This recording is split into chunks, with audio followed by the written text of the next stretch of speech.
Selon le ministre Nduhungirehe, de multiples réunions ont eu lieu et des accords ont été conclus. Bonjour à tous, aujourd'hui, je souhaite approfondir un sujet crucial et d'actualité. Cette histoire est digne d'un thriller politique. Tout d'abord, le Rwanda et le Burundi sont en pourparlers. Ces discussions visent à parvenir à une entente commune pour préserver la sécurité des deux nations. Cela semble simple, n'est-ce pas?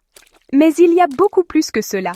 Les relations entre ces deux voisins se sont détériorées après que des soldats burundais ont rejoint une coalition luttant contre les rebelles du M23 en RD Congo.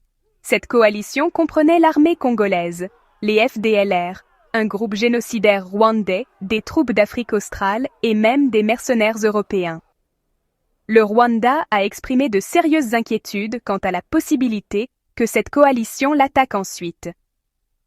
La situation s'est encore envenimée lorsque le président burundais Ndayishimiye a accusé le Rwanda de soutenir une attaque menée en décembre 2023 par le Red Tabara, un groupe armé burundais, dans l'est de la RD Congo. Le Rwanda a nié ces allégations et, au début de l'année dernière, le Burundi a unilatéralement fermé sa frontière avec le Rwanda. Voici maintenant où les choses deviennent encore plus intéressantes. Le président rwandais Kagame a condamné l'implication du Burundi dans le conflit et a mis en garde le président Ndayishimiye contre le fait de combattre aux côtés des FDLR.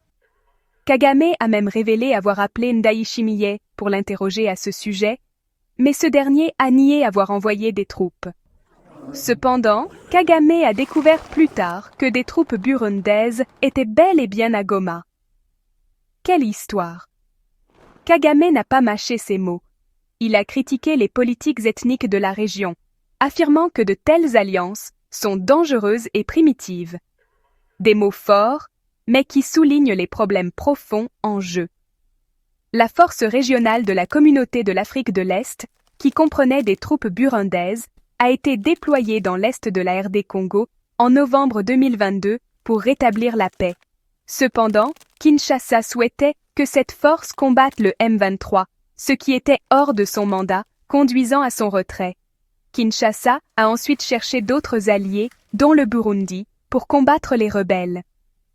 Le ministre rwandais des Affaires étrangères, Nduhungirehe, a jeté de l'huile sur le feu en demandant pourquoi les forces burundaises n'avaient pas attaqué les FDLR si elles étaient en RD Congo pour combattre des groupes armés étrangers.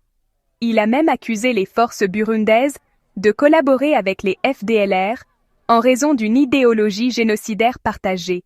Des accusations lourdes, en effet. Alors, où en sommes-nous aujourd'hui?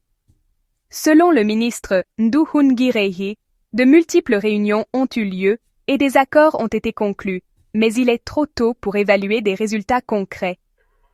Il a souligné la nécessité d'une entente commune pour garantir la sécurité du Rwanda et du Burundi.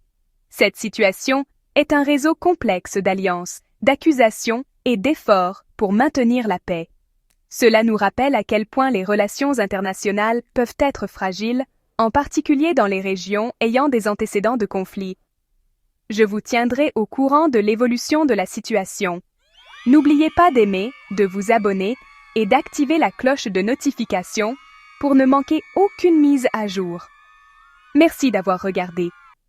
Restez informés, restez engagés et, comme toujours, continuez à questionner le monde qui vous entoure. À la prochaine.